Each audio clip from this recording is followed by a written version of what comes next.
This is my 2014 Jeep Grand Cherokee EcoDiesel. Today I'll be taking you on a tour of it, talk about what it's been like to own over the last 7 years, 140,000 kilometers or 87,000 miles, and finally I won't take it out for a drive since I don't have a driver's license.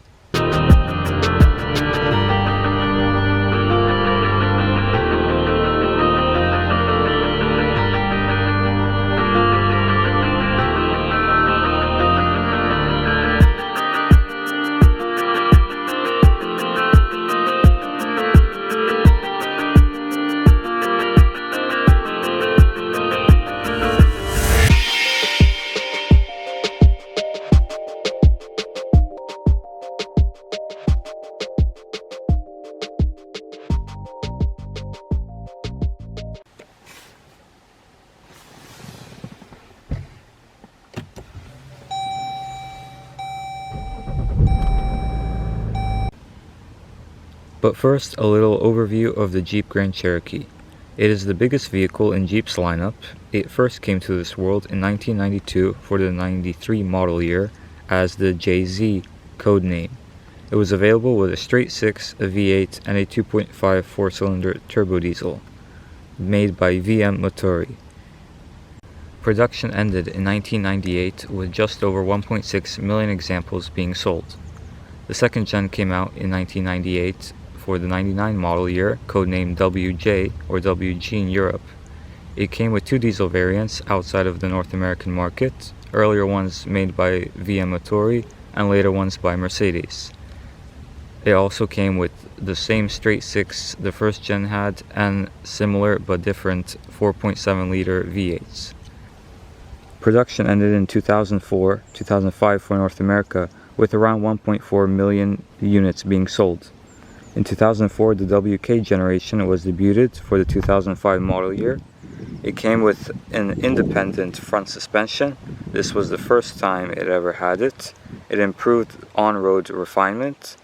It came with the choice of a 3-liter V6 turbo diesel from Mercedes, 3.7 V6, and 3 different V8s, with the most powerful one being available in the SRT8, which was the first time there was a performance version of the Jeep Grand Cherokee. And finally, we come to the current generation, which was available since 2010. The WK2 went into production in 2010 for the 2011 model year. This time it came with independent suspension all around. It shares its platform with the Dodge Durango and even with the Mercedes ML.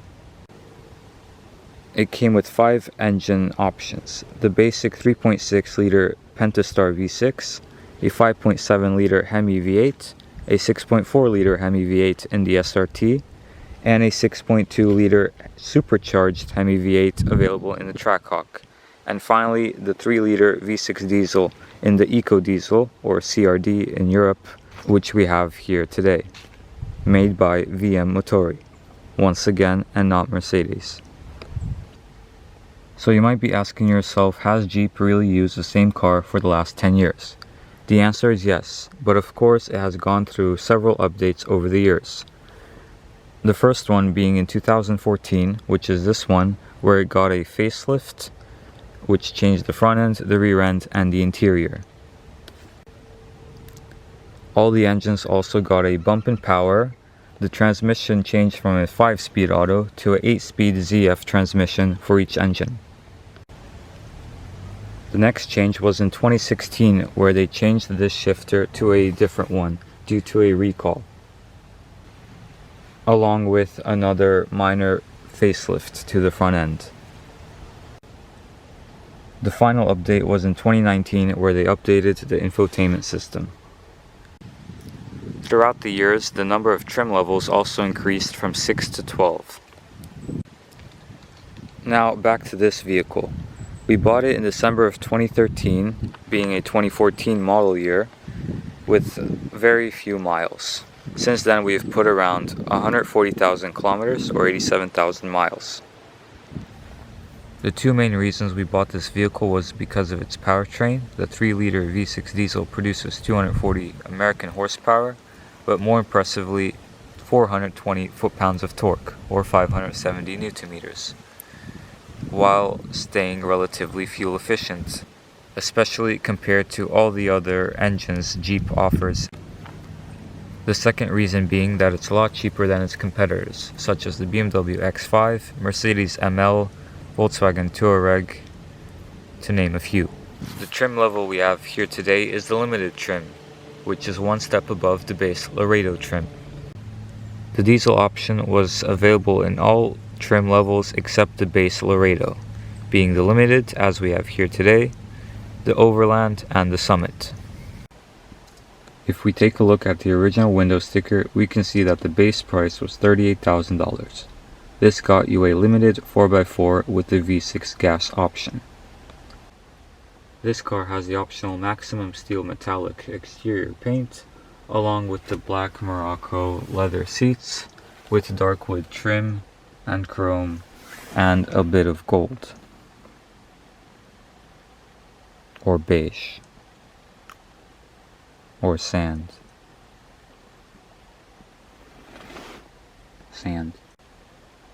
Here are all the standard features this car comes with. Feel free to pause if you want to take a closer look.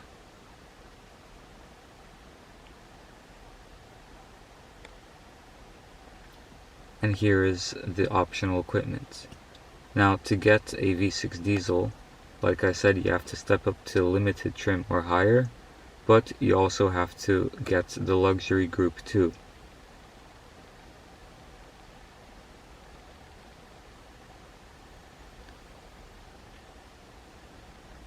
Besides that, the only option are the 20-inch aluminum wheels, and this is the total MSRP. The claimed fuel economy is 21 city, 28 highway, and 24 combined. That is American MPG, of course. 28 MPG being 8.4 liters per 100 kilometers, 21 being 11.2, and 24 being 9.8. Now this is quite accurate actually, and you can even get up to 30 mpg or in the low 30s if you keep it around 90 kilometers per hour or 55 miles per hour. The window sticker does show some cool facts. 63% of the parts were made in Canada or the United States, 17 in Mexico, the final assembly point was in Detroit, Michigan, the engine from Italy, since it's from VM Motori, and the transmission from Germany, since it's ZF. These are the safety ratings. This vehicle is not as safe as its competition, but safe nevertheless. Moving on to the gauge cluster, you can go through the menu using these buttons right here. You have the audio, then the trip computer,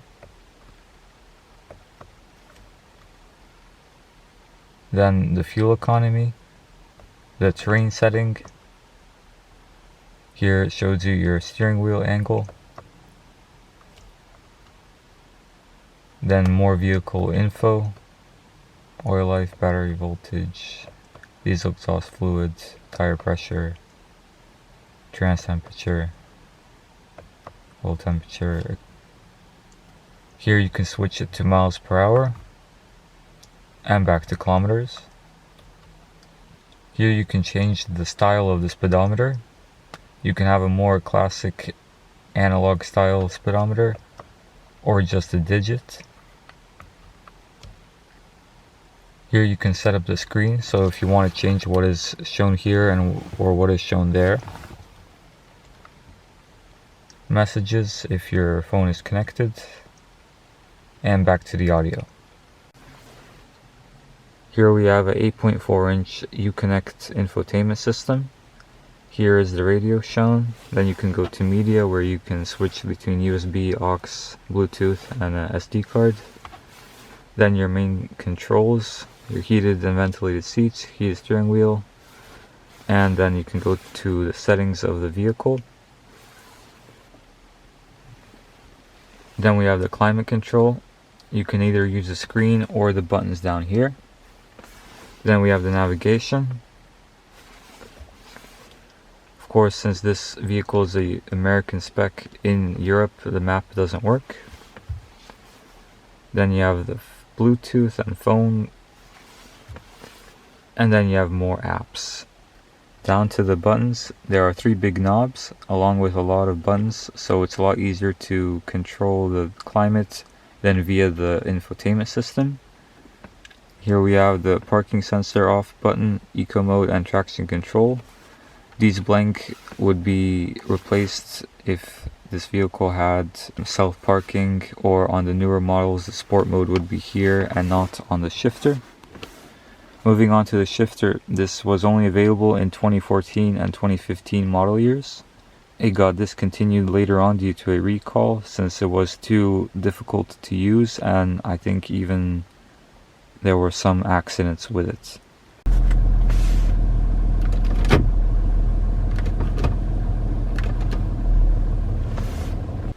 It is similar to the shifter you can find in the Audi A8 D4. And here we have 2 cup holders. And then here are the off-road driving modes. We have auto, mud, rock. In rock mode it goes down to 4-wheel drive low. Then sand and snow, hill descent control. And these 2 buttons is where the air suspension would be. Moving on to the steering wheel, we have the main controls for the gauge cluster. Then we have the phone controls and voice command. And here we have regular cruise control. If this car would have adaptive cruise control, the buttons would be right here. And on the bottom of the steering wheel, we have since 1941 written. Then to the left of the steering wheel, we have the light control and the fuel filler cap release button. Then we have the window regulators. The front ones are automatic, the rear ones unfortunately are not.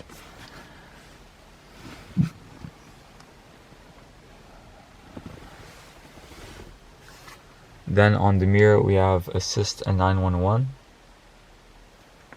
Up here we have the controls for the panoramic glass. These control the glass, and this controls the shades. Here we have the buttons if you want to connect your car to your garage. The rear trunk release and lights, along with a sunglass holder.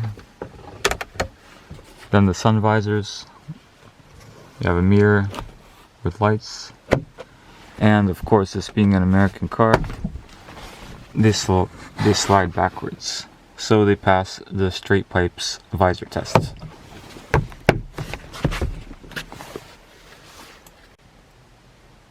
Moving on to the center console, it is wrapped in leather with white stitching.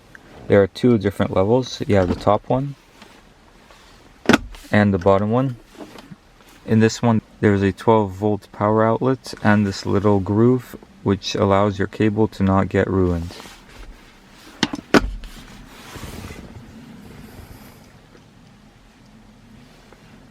This vehicle is equipped with 9 speakers and a subwoofer by Alpine. If you enjoy even better quality audio, you can step up to the Harman Kardon sound system. To start it, just place your foot on the brake, have the key on you, click the start button,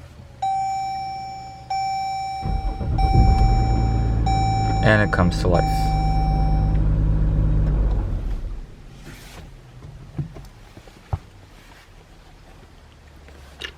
The parking brake is another pedal down here.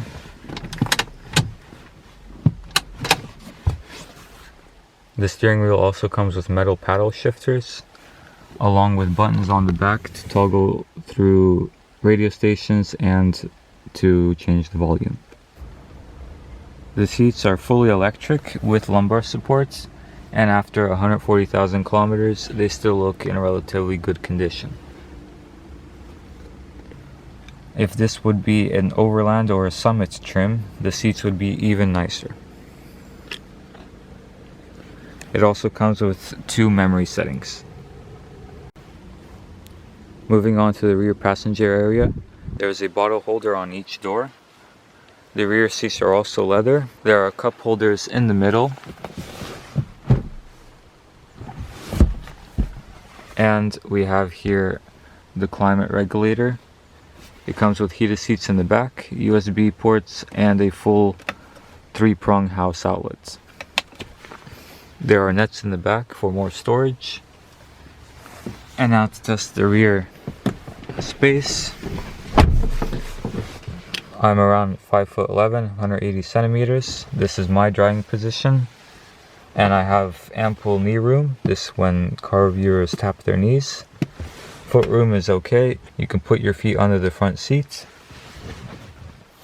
The only thing I do have to complain about is that there is not enough under thigh support.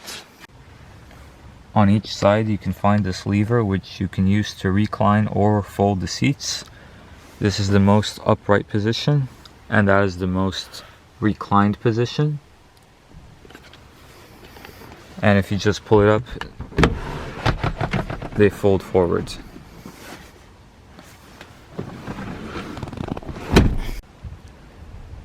Moving on to the trunk, there are 3 ways of opening it. There is a button in the interior. You can click this button here twice on the key, or you can just simply use the handle here.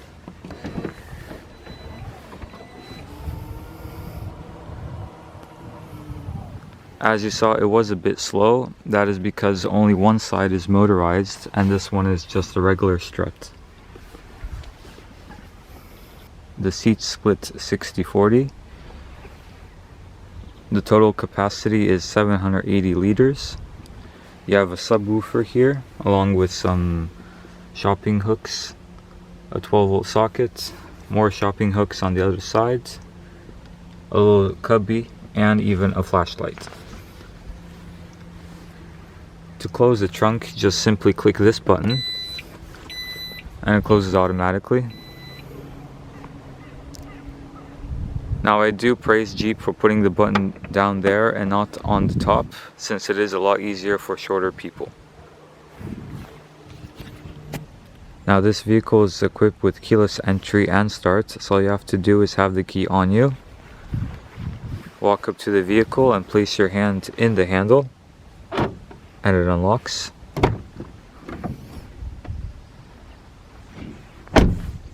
And when it comes time to close it, you just press the button. There's also another place where you can lock it. It is on the rear handle. There's a button right here also. Now moving to the engine bay.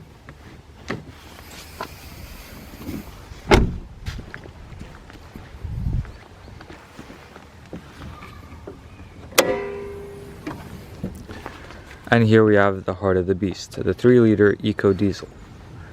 As I mentioned, 240 horsepower, 420 foot-pounds of torque. That's 570 Newton meters.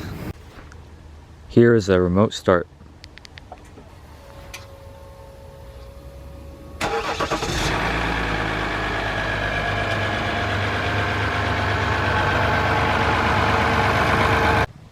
As you probably saw on the window sticker, these are the optional 20-inch wheels, wrapped in Continental cross-contact tires. These tires are a lot better than the original tires which you get on the Grand Cherokee, which were Goodyear Forteras. Along with the diesel option, you get bigger brakes. This having 140,000 kilometers, the pads and the rotors have never been changed, but they probably will have to be changed soon. This vehicle can also tow up to 7,200 pounds or just under 3,300 kilos. Now moving on to the ownership experience. For the most part it's been pretty good, but since this is a modern diesel, there are sometimes problems with the diesel exhaust fluid and all the other components which make it an eco-diesel. You see what I did there? Ba-dum-dum. Now, would I buy it again? Definitely. However, only in Europe, since it is a little bit more special than in the United States, since everybody and their grandma has a Grand Cherokee or has had a Grand Cherokee. Thanks for watching and stay tuned for 5 things I love and hate about my Jeep Grand Cherokee.